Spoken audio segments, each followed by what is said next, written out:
Okay, those who are, hope you can all hear me on the on Zoom as well. Any issues at all, please do let me know as we go along. But it is wonderful to be back here in shul in person, as well as on Zoom. A good sign, Hashem. So, Parshas Achrei Mos Kedoshim.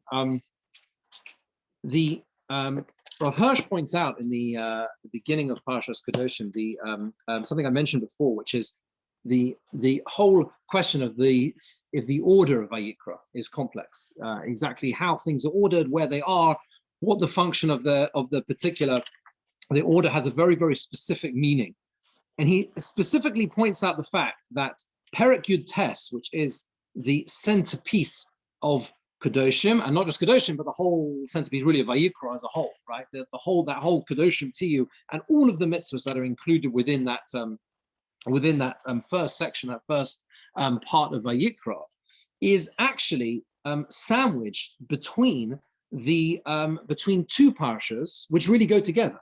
At the end of Achrei Mos, the whole of the last parak of Achrei Mos is the Aroyos, the forbidden relationships, and Perek Chof, which is the parak immediately after Perek Yud Tes, the parsha of Kedoshim, still within Kedoshim, but it is the counterpart to Perek Yud Ches. It is the Einshim, it is the consequences, it's the punishment, those who break the rules of the Aroyos, the forbidden relationships.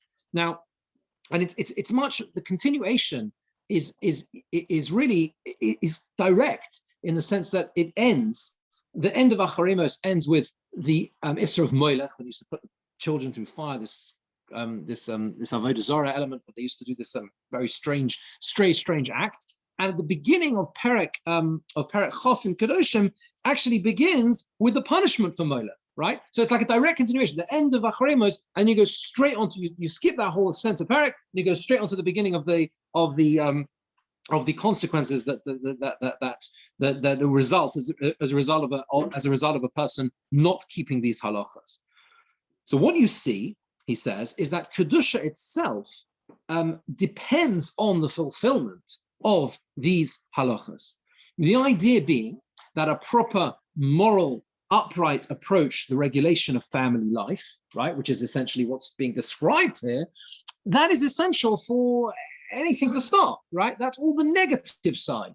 If any of that exists, then you don't even begin. You can't start the whole notion of Kedoshim. You can't understand and get to the consequences of those who don't keep these halachas, right? Until you've absorbed what must not be done in the negative, but also you've absorbed what should be done in the positive, right? In other words, there's a contrast here. There's the negative side of things in terms of the chukos, as the Torah describes it, the chukos hatoevos of the Canaanim, right? The negative, these crazy, despicable things, the way they used to live, the Canaanim used to live. The Torah says, do not live as they live moral, proper, upright family lives in the correct way. And that's contrasted with the positive society that the Torah wants us to build, right, with the right moral foundations. And that is what the parak of that first parak of Kedoshim is telling us. So, and it is striking. Therefore, he also says that it begins with the words Ish Imo V'Aviv Tiro, right? Ish Imo V'Aviv Tiro is again a repetition, or the positive side of that idea of positive family life, right? So you have again all the negative. Don't do this. Don't live in this way, and don't have proper upright relationships. Ish Imo V'Aviv Tiro, says the Torah. How is that manifested? That's manifested with a respect, a relationship between generations, a proper understanding what parents mean to children, what children mean to parents. That's how it all begins. But what is clear, what you see clearly, is that most of the halachas in this parsha, in fact, are actually spelt out elsewhere in the Torah as well, right? Most of them, that whole beginning of Kedoshim, are actually spelt out elsewhere in the Torah. So they have to be looked at in a way as a whole and what they're trying to impart. And if you look at it carefully, what you notice is that most of the mitzvahs at the beginning of Kedoshim are in this, as we've now explained it, this idea of this positive moral vision. How do you live? How do you positively live a moral life? Now that you've seen what you must not do, then you see that they're based on two basic principles. Number one, they are overridingly social. In other words, they're based on relationships between people. They talk about deceit, talk about theft, concern for the poor, talks about paying wages on time. All of these halachas in this way.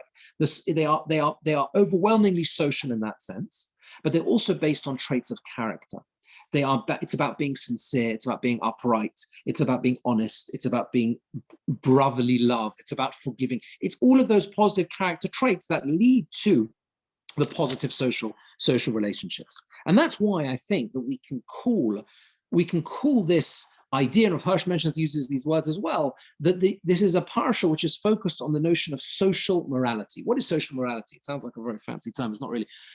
Morality is correct and upright behavior. Social morality is people living their lives with an understanding that the actions that they do, right, that we do as individuals, threaten or I can either be negative or positive for the well-being of society as a whole. That's what social morality is. It's not that I'm just moral, I live a moral, upright life. It's an understanding that if I live a life in the correct way, that affects society positively. And the reverse is also true as well. That's what we mean by social morality. And that question as to whether the actions that I do have an impact on society as a whole, the Torah has a very, very clear answer to, that they unquestionably do. That the things that I do, that individuals do, that things that I do personally, that absolutely has an impact on the whole of society. It's not something that I can sit and drill a hole in the boat and say, well, it doesn't matter how I live because everyone else is different and separate to me. The Torah says, you are all one, you're all in this together. And I saw a beautiful, beautiful idea as the way this is represented at the very beginning of the parsha. If you just, those of you who have a chumash, if you just turn to the beginning of the very beginning of Kedoshim, you'll see you have 3 psukim. You have obviously by Moshe, then you've got the second pasuk is the Va'amartu aleim Kedoshim to you, Ki Kadosh Ani Hashem Elokeichem, right? Next pasuk. Okay, that's the Kedoshim to you, the famous machlokas. Does it mean within the halachas of the Torah, or does it mean above and beyond? The above and beyond, going beyond, that's what it means to be kadosh, to be holy. Then you have the next pasuk, right? Ish imo v'aviv tira, as we already mentioned, to fear one's father and mother, the eshav sosai tishmor, to keep Shabbos, ani Hashem Elokeichem. That's the next one. And then again, right? Then the next pasuk, al tifnu Elohim nilim v'Elohim aseichol esas elochem, not to be involved in avodah zarah, ani Hashem Elokeichem. Question is obvious. Why say 3 times ani Hashem Elokeichem? Yeah, I mean it's repeated throughout the parsha many times. Ani Hashem, Ani Hashem, Ani Hashem. But here it's really striking. 3 times, Ani Hashem Elokeichem, at the end of each of those psukim. You could have got the whole long list, right? And then at the end of all of it, you say Ani Hashem Elokeichem. Why is it listed with each separate one? So there's a beautiful, beautiful pshat from someone called Rabbi Posvela, who was the Rav of Vilna, apparently, after the Vilna Gaon. So after the Vilna Gaon passed away, he became he was the next Rav of the city. He was involved in the establishment of the Volozhin Yeshiva, the famous Ramlez Yeshiva, which later moved to Yerushalayim in Vilna itself. And he says the following idea. He says that these 3 psukim represent 3 levels, madregas, if you like, in terms of the Jewish people as a whole. Right? The highest level is Kedoshim to you, those who are aspiring to reach the level of Kedusha, being able to live their lives on a higher plane. For them, it's obvious. Ani Hashem Elokeichem. I am Hashem your God. Obviously, right? Hashem says, I'm with you, right? Then you have the next level. Ish imo v'aviv tiro v'eshav sosai tishmor. There are people at not a level of Kedusha, right? But they're keeping the mitzvahs, represented the 2 sides, ben odom lachavero, ben odom lamokim. They're keeping kibbutz avoim, and they are keeping Shabbos. They're at the level of keeping mitzvahs. Them too, Ani Hashem Elokeichem. And then you have the next level. Al tifnu el ho'elilim v'elahim aseicha. There's another group that all they're doing is not being over the avodah zarah. They're not doing anything really in terms of the other mitzvahs, unfortunately. But at least they're not avodah zarah. They're not over the avodah zarah. They're not worshiping idols. They're still identifying with the Jewish people. They too, Ani Hashem Elokeichem. I mean, they're God too. Hashem said, Ani Hashem Elokeichem for all of you. It's not that I make distinctions and say, well, I'm only that associated with that part of you. I'm not associated with, no. Ani Hashem Elokeichem in a unified sense. It's a beautiful perspective on the introduction to this parsha. Those 3 levels, and with all of them, Hashem says, Ani Hashem Elokeichem. I am your God in the sense of all of you. You are all in this together. So the question is therefore, If we've established that what we're dealing with here in that first parsha of Kedoshim is this underlying sense of a social morality and understanding what it means to be moral, not just for myself, but for society as a whole, the question we have to ask ourselves is, how do we get there, right? What does the Torah see as the foundations? That's why I titled this The Foundations of Social Morality. What are the founding principles, the founding ideas that lead us to develop that attitude? How does the Torah want us to develop that attitude so that we go through life when situations arise, we're in the right frame of mind, in the right position to do the right thing in a social sense, the way we interact with other people? That's the question. And Rav Wolbe in his Sefer Achrei Mos has a beautiful idea here, which is very powerful, and I think really helps us in this regard. He asks a simple, obvious, and really basic question.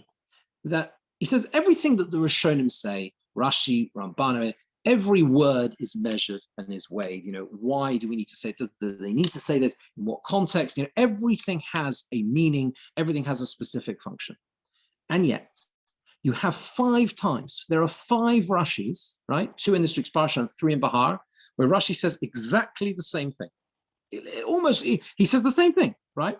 Starts this week. The one in this Parsha, you will find it in, where is it? Lo Sekal El Cheresh, which is in Rishon towards the end, I believe. Lo Sekal El, that's right. The last pasuk in Rishon of Kedoshim. It is Perek Yutes, pasuk Yudala. Lo Sekal El Cheresh. You shall not curse someone who's deaf. If the is sitting, do not put a stumbling block in front of the blind. Says Rashi, you shall fear Hashem, fear your God. Says Rashi,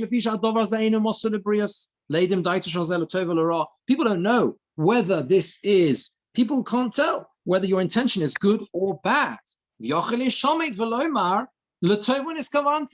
person could just, sort of not, he can pretend that he's doing the right thing, not put a stumbling block in front of the blind, right?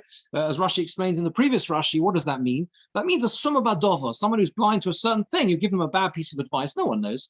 No one knows that they're actually, you said something because really it's in your own interest and not theirs. No one really knows. And that's why it says, says Rashi, you shall fear your God because Hashem knows what's going on in your mind. Hashem knows what's going on in your mind, right? And says Rashi, so too everything that is mosel liboy shel adam, that is handed over to a person's heart and no one else, ostensibly it looks like you're behaving in an upright manner, but only you know that you're not, right? Only you know that you're giving them a bad piece of advice. Everything like that, it says, v'yoreisam elekecha. Now, Rashi could have just said that once, but he doesn't. You look again in this week's Parsha, the end of Shlishi. Rashi says it again. He says, where it says, Mibnei Seva, that's right, the end of Shlishi. Mibnei Seva Tokum. So this is Shlishi of Kedoshim, not the double Parsha, right? It says, Mibnei Seva Tokum, you have to stand up in front of someone who is elderly, V'hodar Topanei Zokein. V'yoresim lekechani Hashem, says Rashi again, same thing. Don't close your eyes imagine your show as if you didn't see them. That's what it's because this is something which is mosol liboy shall I say, it is in the heart of a person who's doing it. The person who's doing it, he's the only one who recognizes it. And anything that is handed over to you in your heart, no one else sees, says and the same thing, again, 3 times in Parshas Bahar, where it talks about Onas Devorim, not to give, again, a piece of advice to someone that is damaging to them, or to damage them in any way with words. The same thing. Rashi again says the same thing. Means this. It says this because it's something which is handed, which is given over to a person. The Torah also always says when people people can interpret it in a good or bad way. It looks good, but actually you intend it to be you intend to damage them. Don't do that. Same thing he says with he gives another example there in terms of the context of ribis, of charging interest. And the final example there in Parashas Bahar is where a person gives work to do to an evet that he doesn't really need. So, he overworks him just because he wants to give him extra work. He's not benefiting from him. Again, it says Rav Wolbe like this. He says, from this you see what exactly it means to fear Hashem. So we think fearing Hashem means to be particular, mitzvahs maybe. Or we think that fearing Hashem means to do mitzvahs for kavanah with the right intention. Says Rav Wolbe, or we might think that the basic yira, fear Hashem, is like to be afraid of Gehinnom, right? Literally be afraid. Yeah, yira, right?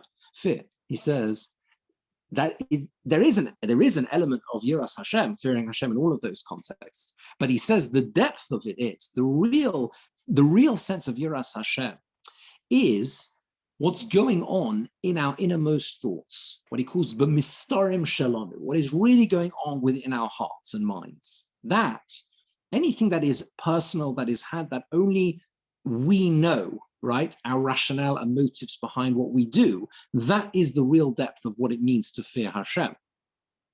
And he says that all 5 examples that Rashi brings, all 5 without exception, when he describes, and the Torah uses the words here, are all bein adam lachavera. They are all about the way we interact with other people, without exception. He says, towards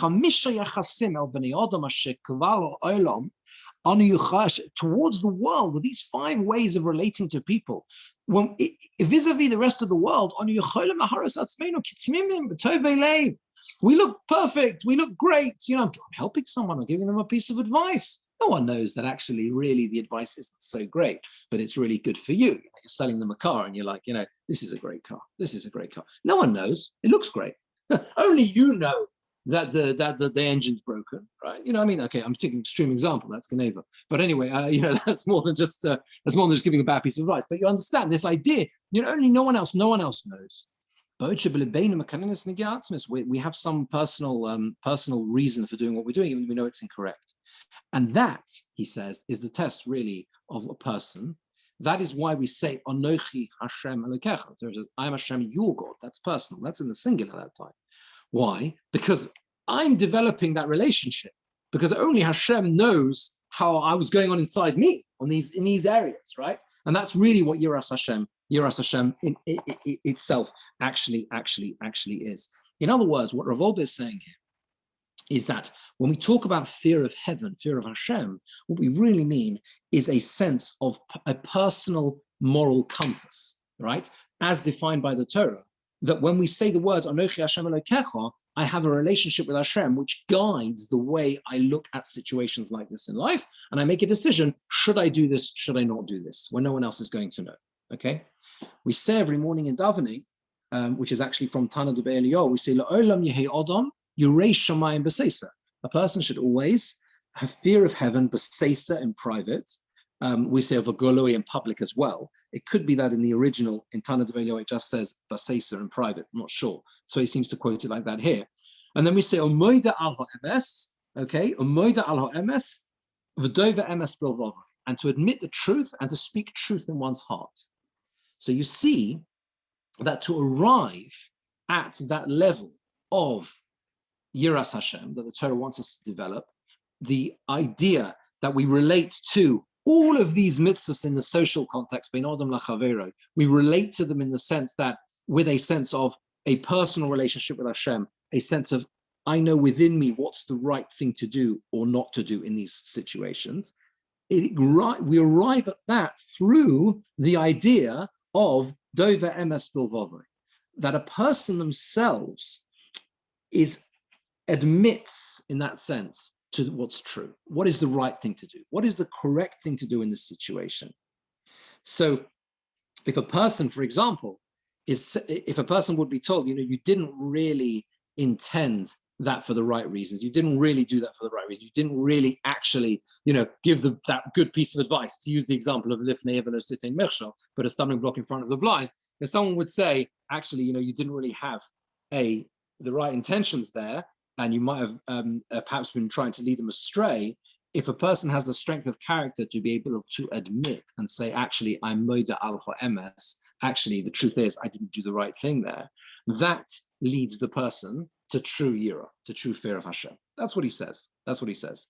And I think what we see from here, and what we can do with this is we can build from this several examples of this foundation to, as we've explained, of social morality, the idea that it's v'oreisam elokecha, it's that private personal relationship, that fear of Hashem, which is in turn guided by this dova emes bilvavo, being actually honest with ourselves as to how we're acting and behaving. We can see that played out in a number of mitzvahs in the parsha. I'm going to give you some examples. Perek, yes, Perek Yud Tes Posuk, I think, yes, Yud Zion, I think it is, if I'm not mistaken. You have the, that's right, the mitzvah of Teichocha. Now, the mitzvah of Teichocha, is it Posuk Yud Zion? Yeah. Very good, right. Now, the mitzvah of Teichocha, right? Don't hate your friend in your heart. There's a lot, again, about the lay of the heart. You shall rebuke your friend, or your member, your people.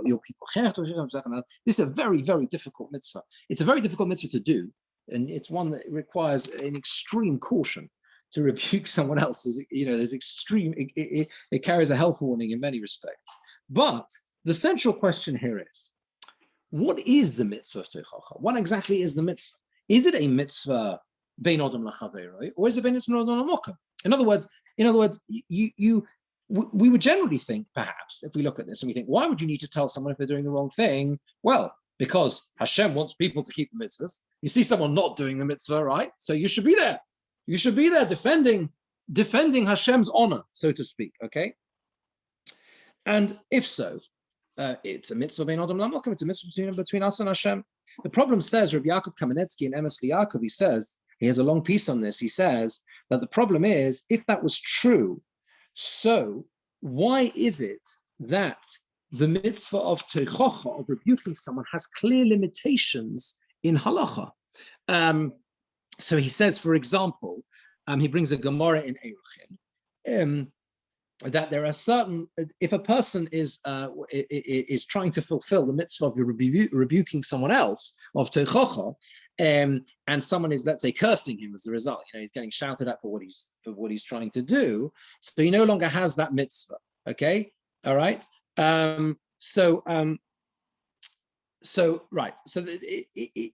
other words, if a person, the extent to which a person has to go in terms of that mitzvah of teichocha is only as far as up to a certain point. He starts, if the guy's going to hit you or he's going to curse you, whatever, then you're absolved of your responsibility to rebuke him. Now where else do you find that in the Torah? Yeah, let's say you have a mitzvah to wear tefillin. Okay, there's a mitzvah to wear tefillin, and you're in the street, and that's the only place you've got to put your tefillin on. And this is the last moment before Shkia, and you're going to put your tefillin on then to fulfill the mitzvah. And someone is shouting at you and saying, I'm making fun of you or whatever.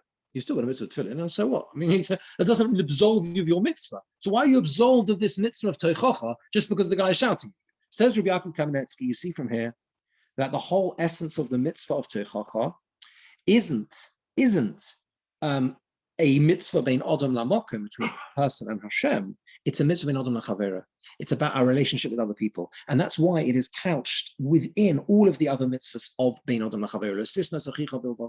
Do not hate your friend in your heart. Then the Torah says, rebuke, in the sense that he says like this, that the Torah tells us that the whole essence of this is that the person being rebuked, so to speak, it only works if he thinks you're helping him. If he genuinely thinks you're helping him, because then it is a mitzvah bein adam lachavero. If he feels that you're helping him, you're making that person, if you like, do the right thing on the right path, you're guiding in a positive way. But if you make fun of the person, if you embarrass them in any way, what is it? What have you done? You haven't done the mitzvah bein adam lachavero, right? You haven't done that mitzvah of teichocha. The idea being that that it has to exist. It has to exist that there is a relationship. There's a relationship there, which again is only something which a person can sense deep within themselves. Am I being genuine here? Am I genuinely doing this for the right reasons, born out of love for another Jew? Right? Rav Dessler, to move on to another similar idea, Rav Dessler points out that the mitzvah of Ahavta l'reacha kamocha, if you think about it, actually reveals a very, very deep idea in how so much of what we do is governed by self-interest. Yeah, so much of what we do subconsciously, we put ourselves first. Maybe as humans, that's how we're built, naturally, to put ourselves first. How do you see that from V'ahavta l'reacha kamocha? Because when the Torah says V'ahavta l'reacha kamocha, yeah, you shall love your friend like yourself, he says like this, that we need to learn from that sense of how much we focus on our own interests, just how important it is to give to someone else. The aim we're aiming for is, as much as we do things for ourselves in our self-interest, our own interests, in other words, we give primacy to the onochi, to the I, to the me, that's the extent to which we should be l'recha kamocha. That's why it's l'recha kamocha, like you. As much as you put yourself first, normally, generally, that itself is how one should look at someone else. So what you see from the words v'ahavta l'recha kamocha is not just make sure you love everyone else. It actually reveals to us a lot about ourselves, right? That we are governed, the way the Torah phrases it, teaches us that the first step is honesty, right? Like you said, Yiras Hashem, right? The idea of having that honesty within ourselves. When the Torah says, says Rav Dessler, what the Torah is telling us is, first be honest with yourself. First be honest and understand that what we do generally in life, we generally govern by our own self-interest, right? That's what we think of. Like exactly the same theme as the stumbling block in front of the blind. Are we giving the right piece of advice that's really in their interest or my interest? Means first acknowledge and be honest that really you're in this for kamocha. That's really where we come from in life. We're all like that. We're built like that. Maybe we need to be like that in order to survive in life. But the challenge is to take that and use it as the training ground for change. That's really why it's a klal, that Rabbi Kiva, klal godel b'Torah. Why is it klal godel b'Torah? Because it's the training ground for change and achievement in life in general. That's what it does. And finally, just to finish with the Perek Yud Tes, Psukim Lamed Hey to Lamed Zayin, is the culmination of this parsha. Just before you go on to Perek Chof, which, as I said at the beginning, is the counterpart to the end of Parshas Achrei Mos, about the Aroyos, the forbidden relationships. The end of Perek Yud Tes contains the mitzvah of dishonest, not to have dishonest weights and measures, right? Yeah. So l'sasu over b'mishkal, middle mishkal b'masur, that all spelt out. Mos made tzedek, Av made tzedek, just scales, just weights, etc., etc. Rashi here brings that there is the idea. The idea is that which Rashi? Yeah, that's right. Rashi first talks about how significant these mitzvahs are. And then Rashi says, it finishes off with the words, Ani Hashem Elokeichem asher tzeisi eschem mi'eretz Mitzrayim. Rashi says that asher tzeisi eschem almanos came, on condition that you keep these mitzvahs. It's so fundamental that the whole Exodus itself is conditional upon this. But the striking thing is, as Rav Hirsch points this out and others as well, that these psukim are not talking about a person defrauding someone else. They're not talking about that, right? To defraud someone, right? To actually use a dishonest weight or measure, right? So that you end up stealing from someone else, that's covered by theft, okay? That's covered by gezela, geneva, right? That's what it is. What does the Torah say here? The Torah says, you are not allowed to have them in your possession, even before the fraud is committed. That's the idea. An act which could possibly lead to someone being cheated. And if then something to have that in your possession, the dishonest weights and measures, that's what the Torah says. That's what the Torah says you're not allowed to have. That's what's being emphasized here. Where there is a chance that something could go wrong. The idea is that the Torah is telling us, Rav Hirsch brings this out so beautifully, is that the very possession of these things, the very possession of a dishonest weight or measure, is itself a fundamental flaw, a fault within us. The fact that we can even have these things in our house means that there's something wrong. And what the Torah is trying to develop here, and that's why it sums up, if you like, in a way, the whole of this parsha, is that everything we own, everything we have within our possession, we should look at like. In other words, our character traits as well, we should look at like those weights and measures. That's the idea. Just as we have a weight and measure, and that you can't have that in your house because of the potential dishonest use it could be, what you could do with it, so too this whole parsha is based on a fundamental analyzing within ourselves and thinking to ourselves, is this the right thing to do? Is this the way Hashem wants me to conduct myself? And that is really, I think, the essence of those, the foundation, the Yiras Hashem, the real fear of heaven, the really, the Oreisa Melekechel, that underlines the whole of this parsha. Have a very good Shabbos. Thank you for joining. Thank you for joining. Shkoyach, thank you. Thank you so much. Thank you. Shkoyach. Pleasure. Thank you. Okay.